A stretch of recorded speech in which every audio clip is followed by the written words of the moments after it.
always been a survivor. The city streets had hardened me into a shell of a man, haunted by a shadow of doubt and misery.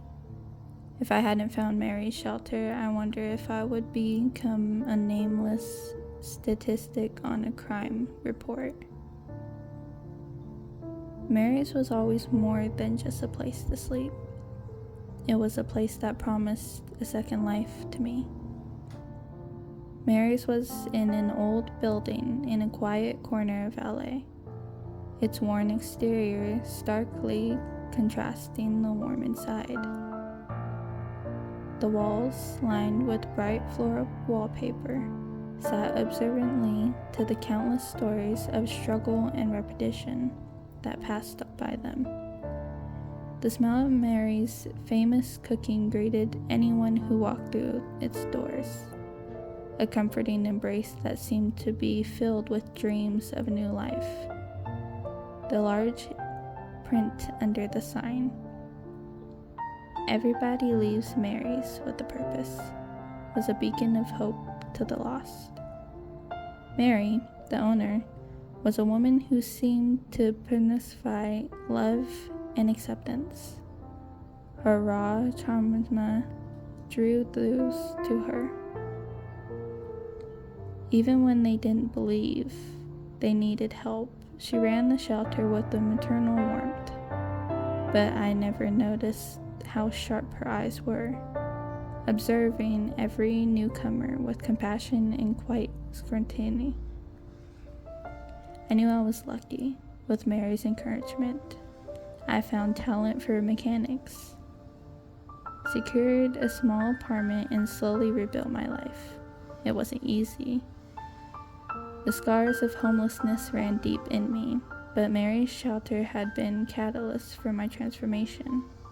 I often wondered how many others had left the shelter with similar stories of recovery.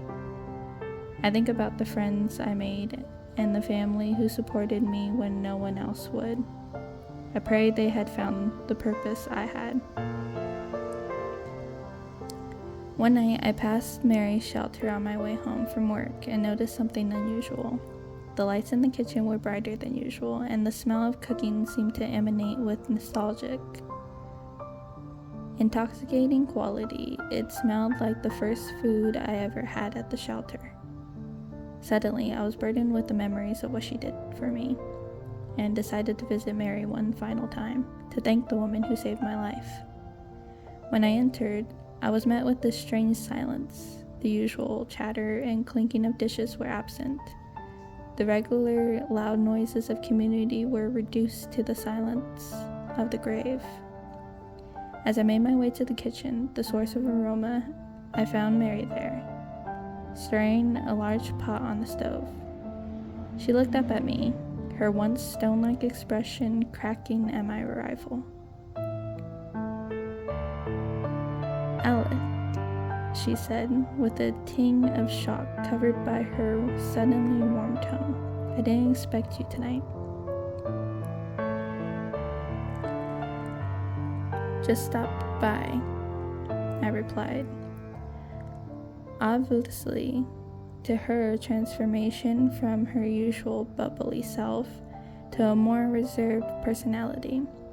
"It smells amazing." I remembered the meal from way back when. Mary's eyes hardened momentarily, but her smile didn't waver. You can never go wrong with the classics. A wave of uneasiness crashed onto me. The kitchen, usually bustling with activity, was eerily quiet. I glanced at the pot on the stove, its contents obscured by steam. "Is everything okay?" I asked. Mary's smile shrunk into a thin line across her face. "You've been doing well, Alec. I'm glad to see that. But this," she said, gesturing to the empty, cavernous space around her, "is not what you think it is." My curiosity grew as Mary looked up at the pot, to me.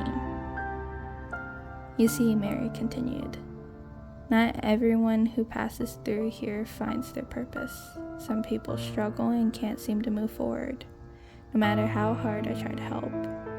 We give them every chance to find a stable life, but when they choose to be lazy and ungrateful and waste the second chance I offered them, well, it's my responsibility to ensure they don't become a burden to society. A cold shiver ran down my spine. I looked at the pot again, the steam hiding the grim revelation that lay simmering before me. My stomach began to ache, as if I knew the horrors that once sat inside it. "What are you saying, Mary?" Mary's gaze was steady, but her true face was revealed as her smile grew. "The meals I cook for those who can't find their way are special. It's more than just food. It's a final act of revolution. For those who couldn't find their way, it gives them peace, and it feeds those that come after them." Vomit ran to the back of my throat. The realization dawned on me. The comfort of the shelter, the warm meals, a facade masking something far darker. The special meal Mary spoke of was not just a comforting gesture, but an end to those who failed to overcome their struggles. Mary's smile grew as she shrugged. "I know it's hard to understand, but sometimes when one is lost, the best thing we can do is offer a way to help others find their purpose." I took a step back, the room spinning. I never saw the undercurrent of darkness that ran under the happy exterior of the shelter. The place that saved me was also a place of final moments for those who couldn't escape their shadows. "I think I should go," I said, my voice choked back by sins as they burned away at my insides. Mary nodded in agreement, her smile growing into a large, toothy grin. "Remember, Alec, everybody leaves Mary's with a purpose, whether they want to or not." I left the shelter, the weight of the revelation heavy on my shoulders. I walked into a nearby alley just as my stoic facade broke. The souls trapped in my stomach crawled out of my mouth in a horrific symphony of vomit and tears. The puddle before me resembled my friends, those who supported me in my darkest days, reduced to substance by the devil wearing the mask of a saint. A knot formed in my stomach, like it was trying to pull itself out of me. I could not force my vocal cords to make the scream I felt tied in the back of my throat, but my mind was filled with the voices of the damned. With nothing left in me, I shakily stood up and made my way out the alley. I stumbled away from the place that was once my lifeline, burdened by the knowledge that the loss of others vacillated my life.